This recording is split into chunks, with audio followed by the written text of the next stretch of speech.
Graça e paz, irmãos. Vamos fazer uma oração para a gente começar a EBD? Senhor, nós te louvamos porque o Senhor nos deu o dom da vida e nos deu a oportunidade de estar aqui para aprender da sua palavra. Nós gostaríamos de pedir, Senhor, que o Senhor abra as nossas mentes, ilumine as nossas mentes e prepare o nosso coração para ouvir da tua palavra. Que tudo que for dito aqui, Deus, da tua palavra, penetre os nossos corações e que possamos sair daqui, Deus, e pôr em prática aquilo que for dito da parte do Senhor. Nós pedimos que o Senhor nos acompanhe durante toda a EBD e que nos oriente a ouvir a tua palavra. Nós te pedimos também, Senhor, por aqueles irmãos que ainda não chegaram, estão por vir, ou até por aqueles que não vieram, Senhor. Que na próxima os irmãos tenham a oportunidade de estar aqui conosco, Senhor. É isso que eu te peço, em nome de Jesus. Amém. Mais uma vez, é motivo de alegria estar aqui e compartilhar com os irmãos da palavra de Deus. Motivo de alegria, como sempre, de nervosismo. Para mim também é bem difícil, mas com a graça de Deus a gente pretende superar esse desafio. A lição de hoje nós vamos estudar o capítulo 11 de Marcos, precisamente dos versículos 1 ao 11, que fala sobre a entrada triunfal de Jesus em Jerusalém. Eu não sei se eu vou conseguir avançar aqui mais no capítulo, porque o capítulo é um pouquinho grande.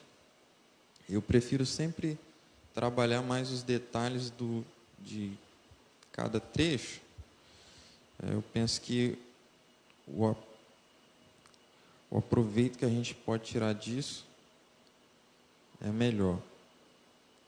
Mas se der, dependendo do tempo, a gente pode continuar nos outros textos do capítulo 11. Basicamente, no capítulo 11 inteiro, a gente tem aí 4 ou 5 histórias, né? Primeiro, sobre a entrada triunfal de Jesus em Jerusalém.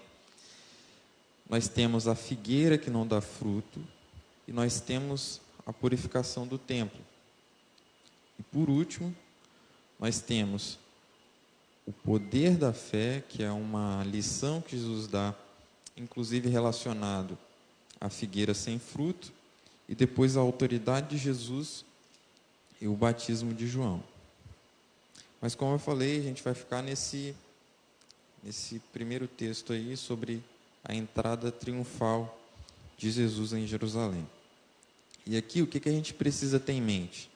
A gente precisa ter em mente o que veio acontecendo, ou o que foi descrito até agora no Evangelho de Marcos, ou seja, até o capítulo 10 que a gente foi aprendendo. Então, Jesus inicia, né, o ministério dele aí por volta dos seus 30 anos, e até o capítulo 10, o que nós vemos é Jesus fazendo muitos milagres. Nós vemos Jesus demonstrar a sua autoridade sobre a morte.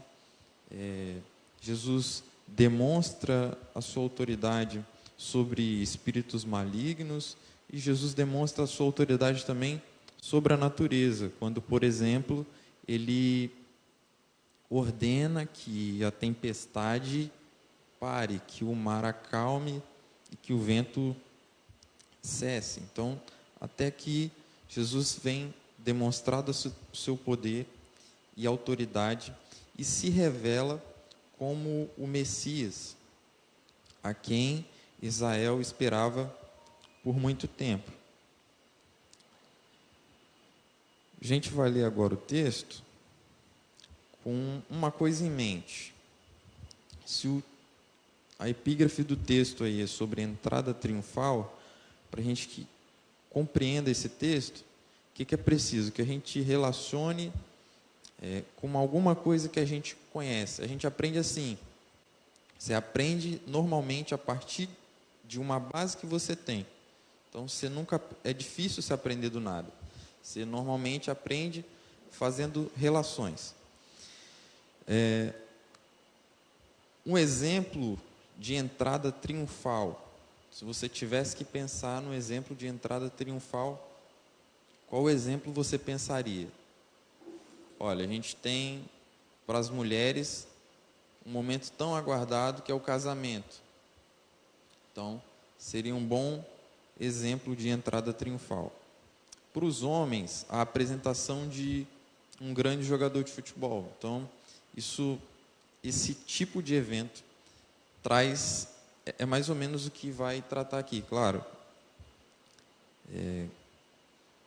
são comparações, então não são exatamente iguais, mas a ideia é essa.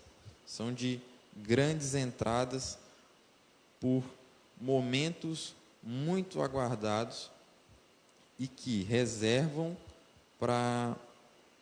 tanto para a multidão que compõe o evento, como para aqueles que são os protagonistas, reservam honras e glórias.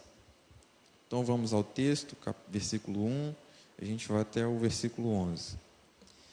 Quando se aproximaram de Jerusalém, de Betfagé e Betânia, junto ao Monte das Oliveiras, enviou Jesus 2 dos seus discípulos e disse-lhes: Ide à aldeia que aí está, diante de vós, logo ao entrar, achareis preso um jumentinho, o qual ninguém montou, desprendei-o e trazei-o.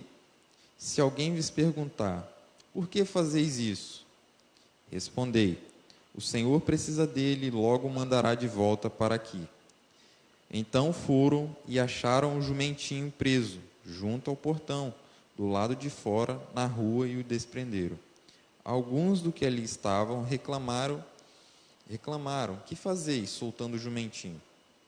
Eles, porém, responderam conforme as instruções de Jesus. Então os deixaram ir. Levaram o jumentinho, sobre o qual puseram as suas vestes, e Jesus o montou. E muitos estendiam as suas vestes no caminho, e outros ramos que havia cortado dos campos. Tanto os que iam diante dele, como os que vinham depois, clamavam: Hosana, bendito que vem em nome do Senhor. Bendito o Rei que vem, o reino de Davi, nosso Pai. Hosana nas maiores alturas. E quando entrou em Jerusalém, no templo, tendo observado tudo, como se fosse já tarde, saiu para Betânia com os 12. Vamos fazer mais uma oração? Senhor, muito obrigado pela Tua palavra. Peço agora, Senhor, que o Senhor, mais uma vez, ilumine a nossa mente e prepare o nosso coração para receber da Tua palavra. Oriente-nos, Senhor, nessa caminhada de estudo, que tudo seja feito para a Tua glória. Fala em nossos corações, que possamos guardar a Tua palavra para colocá-la em prática. É isso que eu te peço, mais uma vez, em nome de Jesus. Amém. Então, irmãos, como eu falei, a gente precisa partir de uma referência para entender esse texto. Que fala basicamente sobre a entrada triunfal de Jesus em Jerusalém. Aqui, esse texto ocorre mais ou menos numa segunda-feira, a última semana de Jesus. E o que eles vão se comemorar? Os judeus vão comemorar a Páscoa. A Páscoa era uma das 3 festas estabelecidas na lei mosaica que os judeus deveriam peregrinar por Israel. Tinha a Páscoa, a festa do tabernáculo e Pentecostes. Eram as 3 festas mais importantes. Então, todos os judeus saíam dos lugares que eles moravam e iam para Jerusalém para comemorar essas festas que eram ordenadas na lei mosaica. Então, aqui é a última semana antes da crucificação de Jesus. E isso aqui, especificamente, provavelmente ocorreu por volta da segunda-feira. Então vamos lá, versículo 1. Quando se aproximaram de Jerusalém, em Betfagé e Betânia, junto ao Monte das Oliveiras, enviou Jesus 2 dos seus discípulos. Se isso é uma entrada triunfal, como qualquer entrada triunfal, seja um casamento ou seja uma apresentação de um jogador de futebol, é preciso preparo. E o que Jesus vai fazer no capítulo 1 é justamente preparar a sua entrada triunfal. Só para a gente ter uma ideia de como esses momentos de entradas triunfais são marcantes, eu falei o exemplo da apresentação de jogador de futebol. O Cristiano Ronaldo, em 2009, ele foi contratado pelo Real Madrid por mais ou menos uns 90 milhões de euros. Na época, ele foi um dos jogadores mais caros da história, a contratação mais cara da história. E no estádio do Real Madrid, o Santiago Bernabéu, foram mais ou menos 90 mil pessoas para assistir a apresentação do jogador. Ele jogava no Manchester United, ele havia acabado de ser eleito o melhor jogador do mundo. Então, por que eu estou falando isso? Para a gente ver a importância e do que se trata um evento triunfal. Eu deveria ter pesquisado também sobre um casamento, para dar uma equilibrada aqui para as irmãs entenderem. Mas eu não preciso falar, as irmãs devem imaginar o valor que é um vestido, né? Se as irmãs não souberem, os irmãos certamente sabem. Quanto que é mais ou menos um vestido de casamento? Depende do gosto da noiva. O gosto da noiva geralmente é bem significativo, né? Uns 5 mil reais por aí. Para mim é muito dinheiro para um vestido. Mas agora, a gente está falando de 5 mil reais. A gente está falando de 5 mil reais para um vestido de noiva. E a gente enxerga o quê? A nossa realidade para a gente pensar em 5 mil reais. Então, se você ganha um exemplo, R$ 1.000, o que 5 mil reais significa para a gente? 5 meses trabalhado, certo? Então, 5 mil reais ainda está demais para a nossa realidade, mas ainda está dentro. Agora, e se a gente pensar no casamento do príncipe da Inglaterra? Quanto será o vestido de noiva da esposa do príncipe da Inglaterra? Muito, a gente pode especular aqui, eu acho que menos de 100 mil reais não é menos que 100 mil reais. É muito. E ainda mais se tratando da realeza, porque você tem toda a história, você tem todo um significado que você passa para o povo. Então, tem tudo isso. Aqui, especificamente, como eu já falei, a gente está tratando de uma entrada triunfal, que vai muito além e é muito mais significativa que um casamento ou que uma apresentação de um jogador que custa 90 milhões de euros. Vai muito além disso. E Jesus começa a preparação no versículo 1, quando ele envia 2 dos seus discípulos para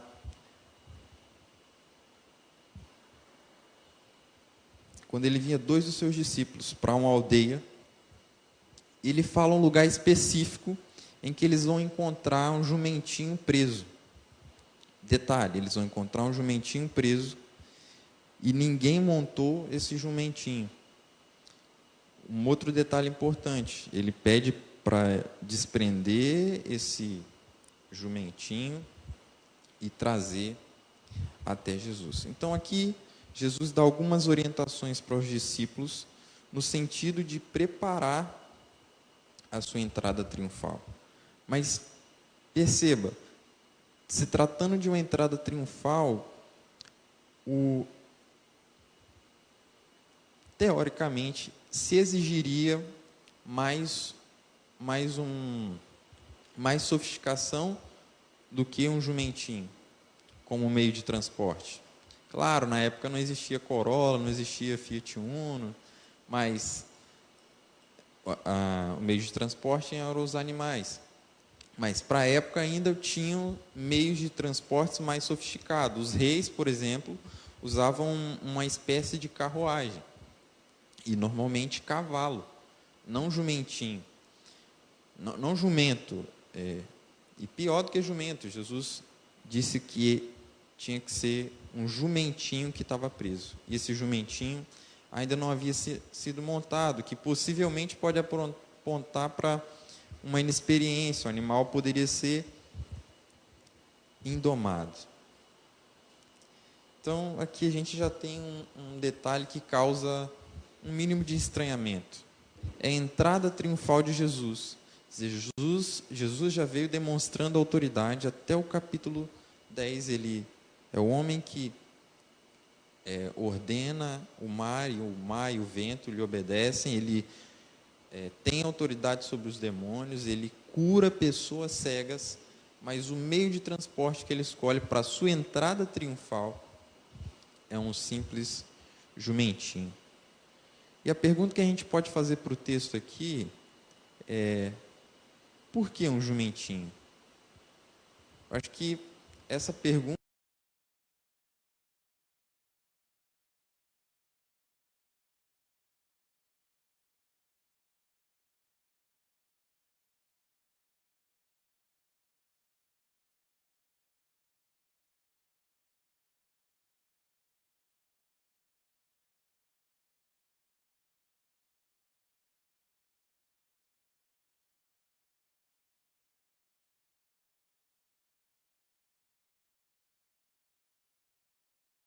os irmãos fazem alguma ideia de por que Jesus escolheu um jumentinho? Profecia? Não sei. Alguém tem mais alguma ideia? Será uma profecia? Não tem mais ideia. Então é unânime profecia. Pode ser o seguinte: você não sabe, então tem duas opções, já que ninguém falou mais nada: ou profecia, ou você não tem certeza que é profecia. Então quem acha que é profecia, levanta a mão. Ronin, não vou falar o nome não de que levantar, só vou contar. Levanta a mão. É porque está ao vivo aí, né? Pode levantar a mão, então, quem acha que é profecia. Então, 1, 2, 3, 3. Nós estamos em 4, 8, 9. 3 dá uns 33%. 66% dos irmãos que estão aqui acham que não se trata de uma profecia. Então a gente vai dar uma olhadinha para tirar essa dúvida. A gente vai ler Zacarias 9:9. Não, por favor, alguém encontra aí e leia.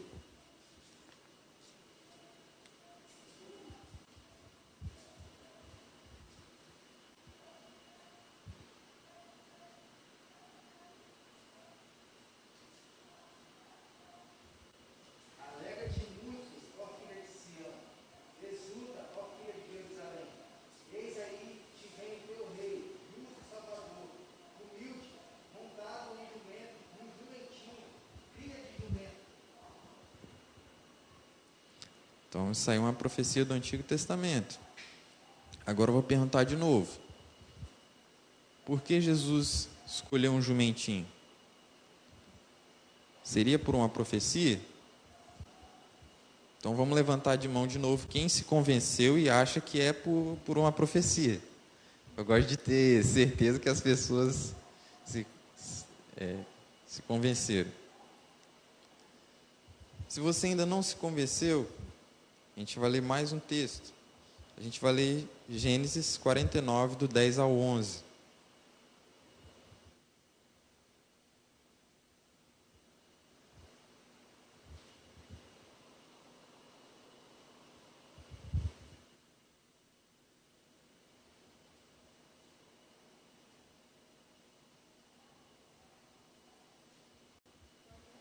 Pode ler, por favor.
Eu-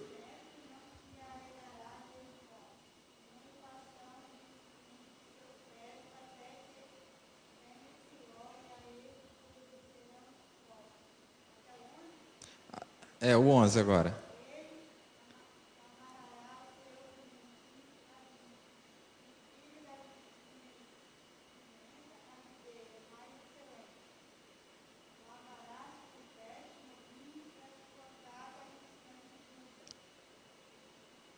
Exatamente. Mais uma profecia, então, que fala sobre a jumentinha. Então, por que uma jumentinha? Porque Deus já havia falado no Antigo Testamento que haveria de ser uma jumentinha, mas não era também qualquer jumentinha. Se a gente olhar, e a gente vai ler agora, Números, capítulo 19, versículo 2, que vai explicar para a gente por que, que a jumentinha, ela não tinha que ser do jeito que Jesus especificou, um animal que não havia sido montado por ninguém. Números 19, versículo 2.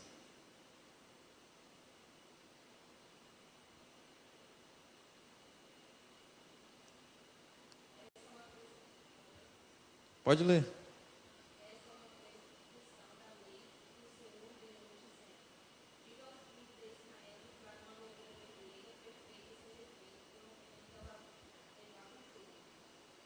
Exatamente. Então, que não, esse levado jugo seria que não tenha carregado nenhuma carga. Então, o Antigo Testamento, ele apontava para os animais que fossem levados a sacrifício, existiam exigências para você selecionar esses animais. Então, a gente vê aqui no Novo Testamento, mais uma vez, esses critérios sendo exigidos. E só para a gente ter mais uma confirmação sobre essa questão de o animal ser separado, a gente vai ler Deuteronômio 21, versículo 3.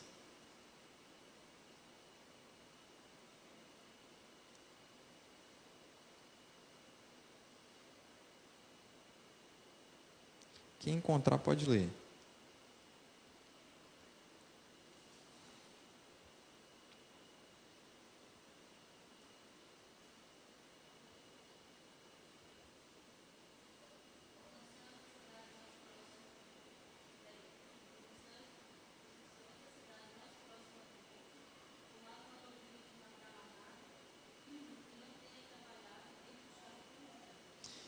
Esse texto, esse texto já ficou mais claro, tá vendo? Que o animal não tenha trabalhado. Era uma exigência para que os animais fossem sacrificados. Então, por que uma jumentinha? Porque havia uma profecia. Por que a jumentinha não poderia ser montada? Porque o Antigo Testamento exigia dos animais que fossem reservados para Deus, eles fossem exclusivamente reservados para Deus, tal como a jumentinha. Então, havia um propósito, aquela jumentinha era para servir a Deus, então ela não poderia ser qualquer animal. Tinha que ser um animal específico, e um animal que foi preparado por Deus para aquela ocasião específica. E um outro detalhe, e que a gente vai ver logo mais, é que Jesus dá essa instrução aos discípulos, onde vocês vão encontrar, onde eles vão encontrar esse animal e como será esse animal. E agora a gente tem o versículo 4, que é a situação em que os discípulos fazem o que Jesus ordenou. E eles realmente encontram o que Jesus havia falado. Versículo 4. Então foram e acharam um jumentinho preso, junto ao portão, do lado de fora, na rua, e o desprenderam. Versículo 5. Alguns dos que ali estavam reclamaram: que fazeis soltando o jumentinho? Eles responderam: conforme as instruções de Jesus. Então os deixaram ir.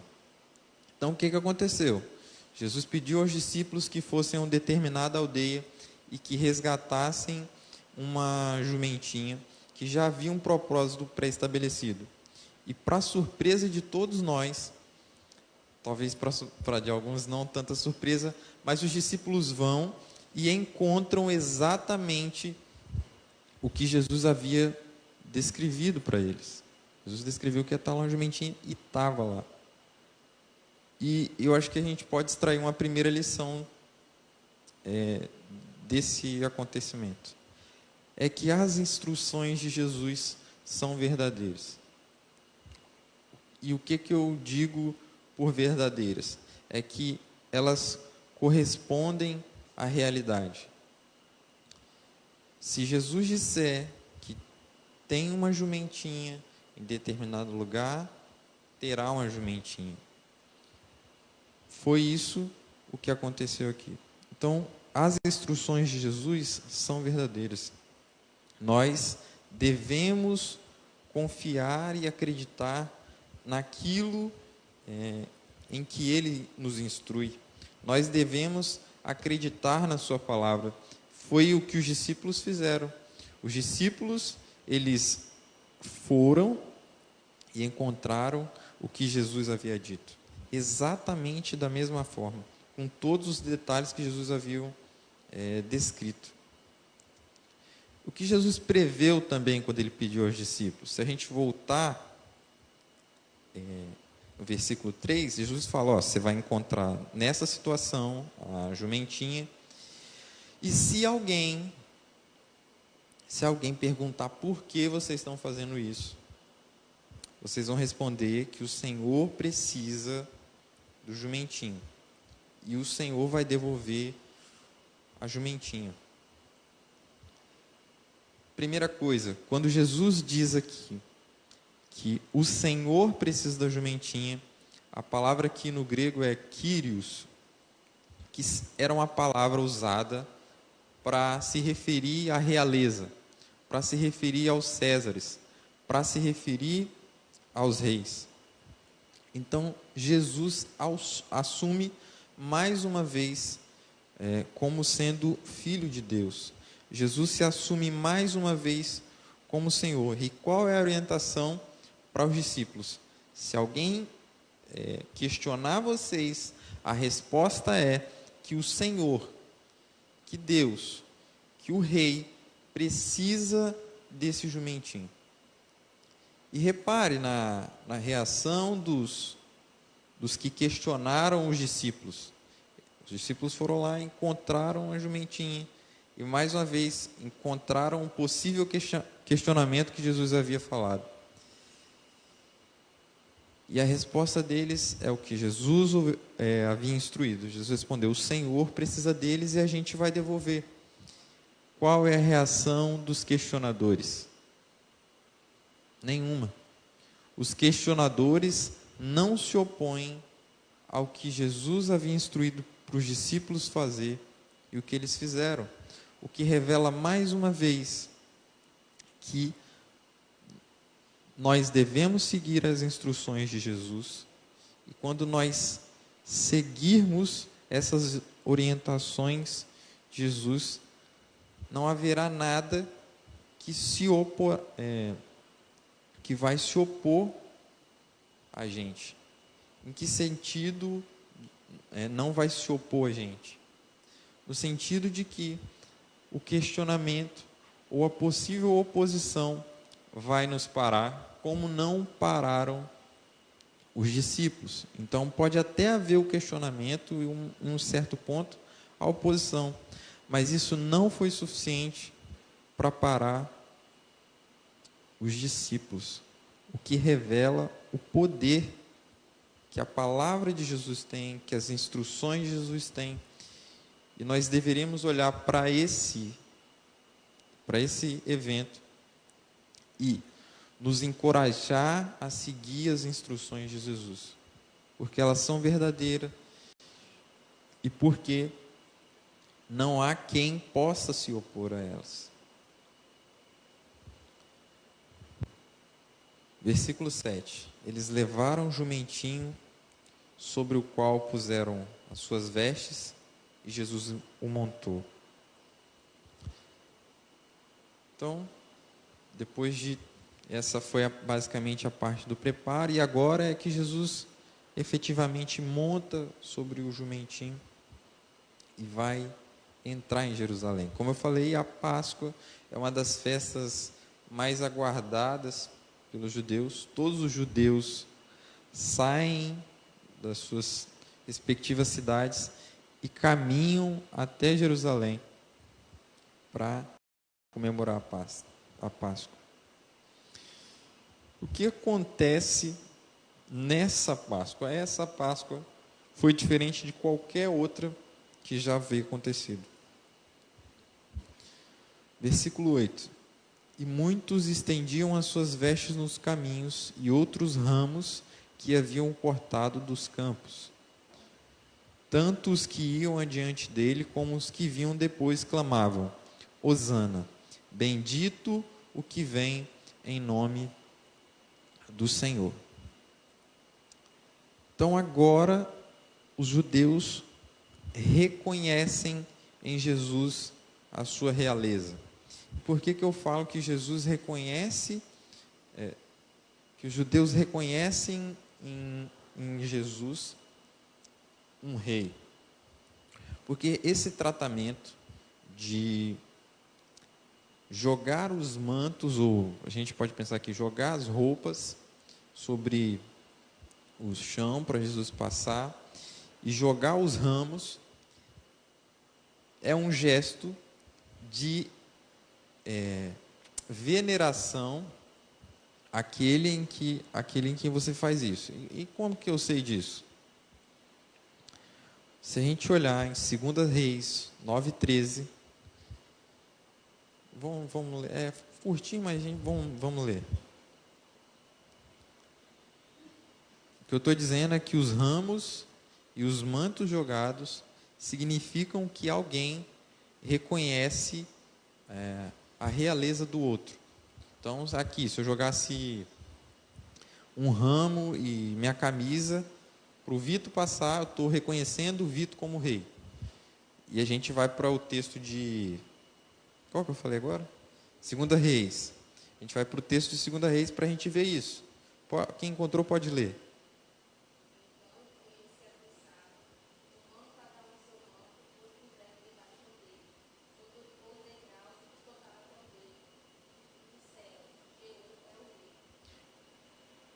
Eles jogaram os mantos para o rei passar e disseram no final que ele era o rei. Ou seja, Jogar o manto é um sinal de que você reconhece a outra pessoa como rei.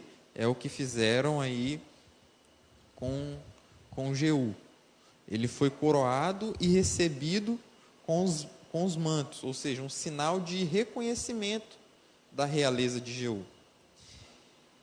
E os ramos?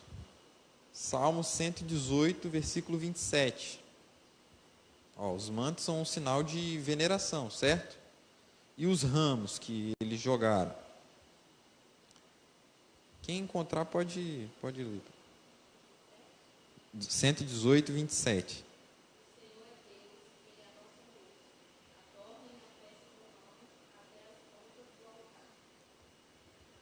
Ou seja, um sinal de vitória, de comemoração e de veneração ao rei. E é o que nós temos agora no versículo 8 e 9. A multidão, 8, 9 e 10 precisamente, a multidão exalta e reconhece Jesus como rei. O Salmo 118, vocês estão nele ainda?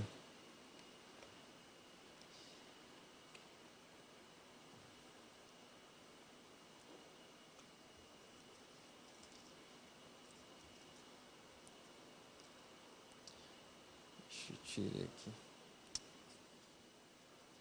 Só um minuto, irmãos. Salmo 118.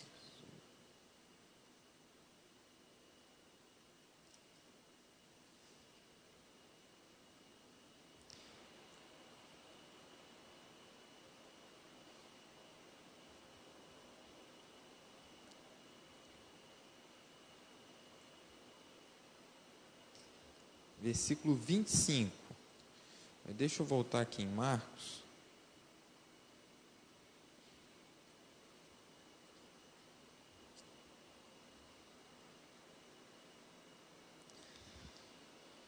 Então a gente está no versículo 8, 9 e 10, de Marcos, em que os judeus reconhecem Jesus como rei. E a gente foi no Salmo 118, versículo 27, para entender o significado dos ramos que estavam sendo jogados. Se a gente ler o 125, o versículo 25, perdão,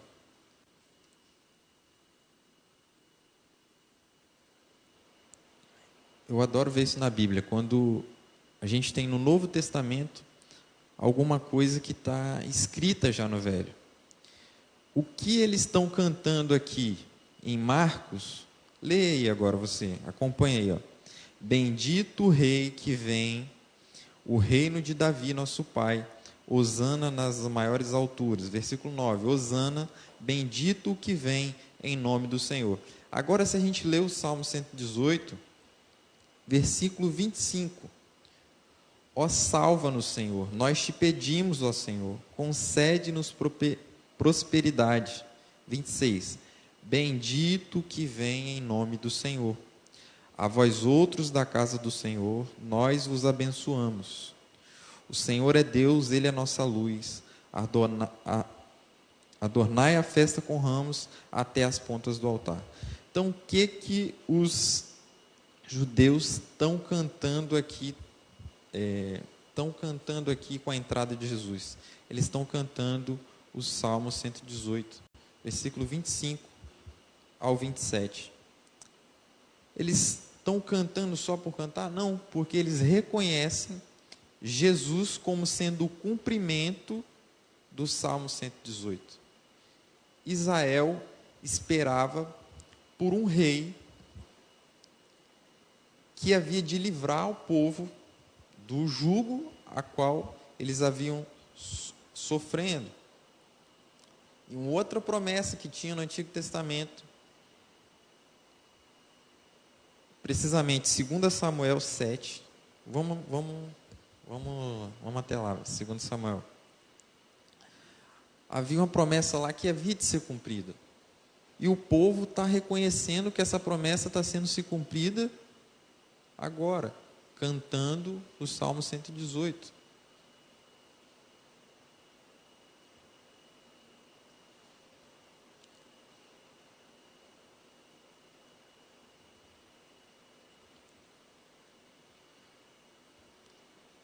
2 Samuel 7. Espera aí que eu não anotei o versículo, né? Espera aí.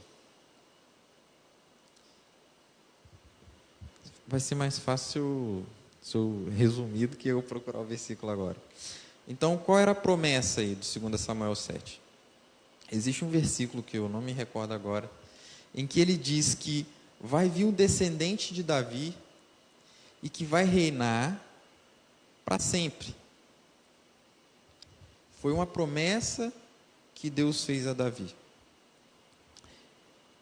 Nesse caso, esse Salmo 118 faz uma referência a essa promessa. Então, eles aguardam.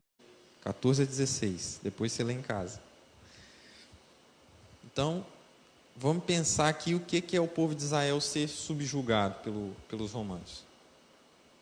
Imagina aqui Aracruz. Aracruz é o que está acontecendo com Israel. Israel está sendo dominado pelo Império Romano. Israel tem que agora pagar impostos, tem que trabalhar para o Império Romano, sem nada em troca. Vocês vão trabalhar ou então vocês morrem. E o povo reconhece em Jesus o rei, o descendente de Davi, que viria para reinar para todo sempre. Tanto é que eles cantam Hosana. Hosana significa salve-nos agora. Então eles reconhecem em Jesus um Salvador. O que nós vimos até aqui, do versículo 1 ao versículo 10? Um Jesus que nos traz instruções verdadeiras e que nós podemos confiar nessas instruções e nós devemos obedecê-las. Mas nós também vemos um Jesus que entra triunfalmente, que entra em glória, é recebido em glória, é honrado e é venerado, mas mesmo assim mantém a humildade. Prova disso é o meio de transporte que ele escolheu, um jumentinho. Então, nós vemos isso até agora.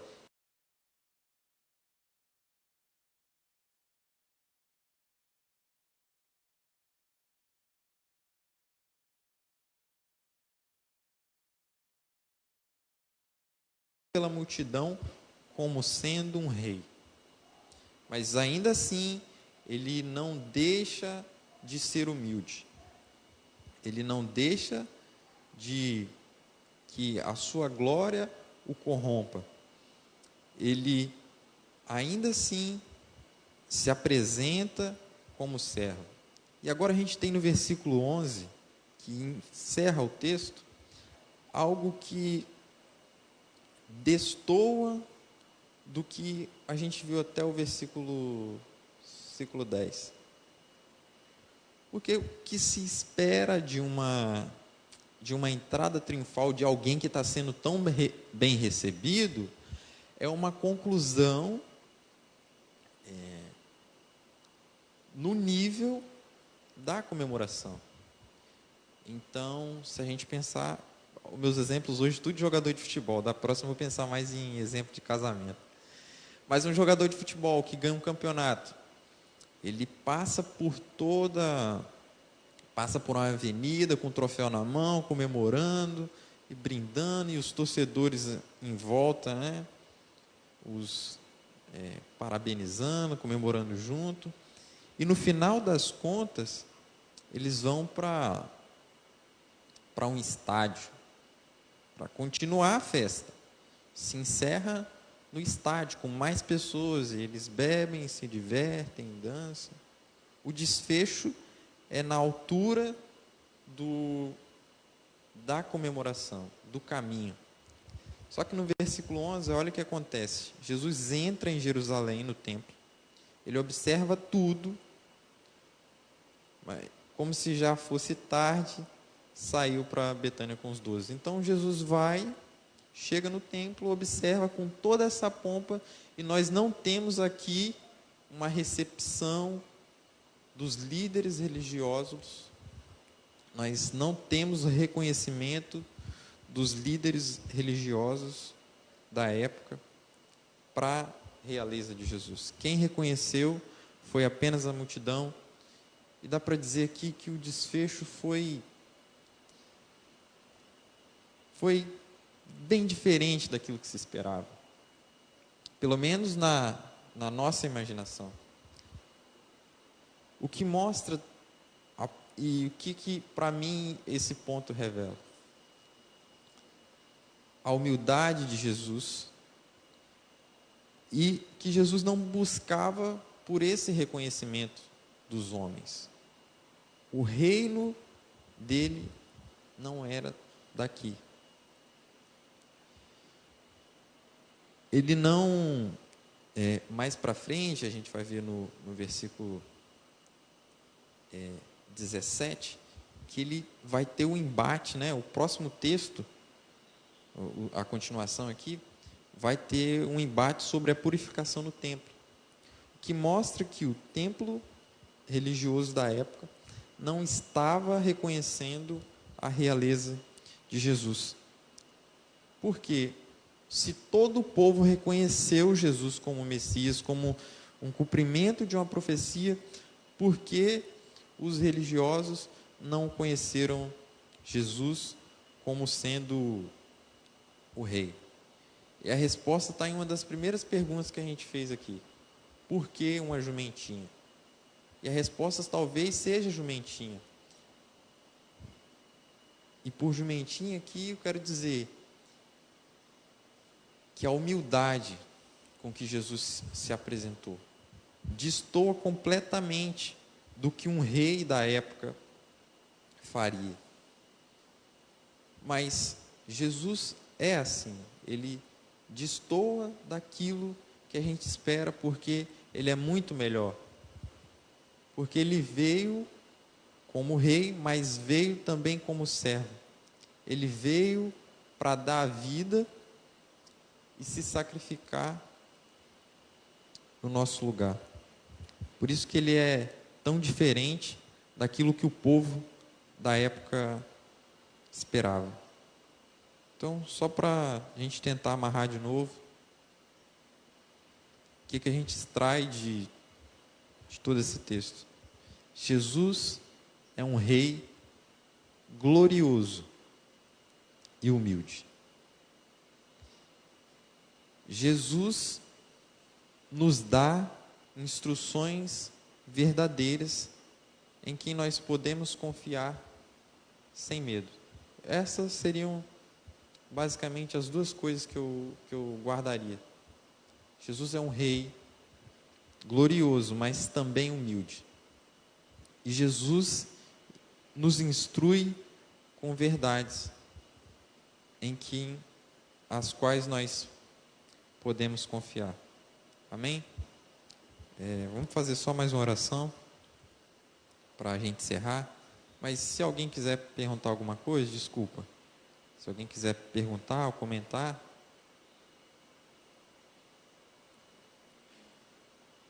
Amém, então. Vamos orar. Senhor, muito obrigado pela sua palavra. Muito obrigado por essa oportunidade de ouvir a tua palavra. Nós pedimos, Senhor, que o Senhor nos ensine a te conhecer como nosso rei.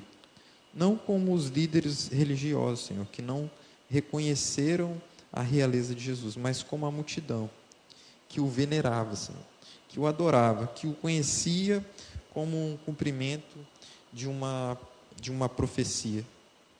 Senhor, que nós o reconheçamos cada vez mais como nosso Salvador e que nós confiamos como discípulos nas suas instruções, porque elas sempre, Senhor, sempre, ainda que nós não consigamos ver isso, mas elas sempre se apresentam de maneira real.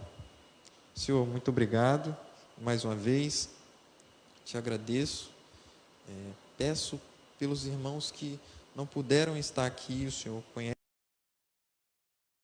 que dê-os força para que venham nas próximas vezes, Deus, para que nós possamos juntos compartilhar da tua palavra.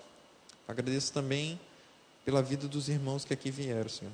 Guarda o que foi dito da Tua palavra aqui no coração deles, Senhor. No nosso coração, para que a gente não venha pecar. É isso que eu te peço, em nome de Jesus. Amém.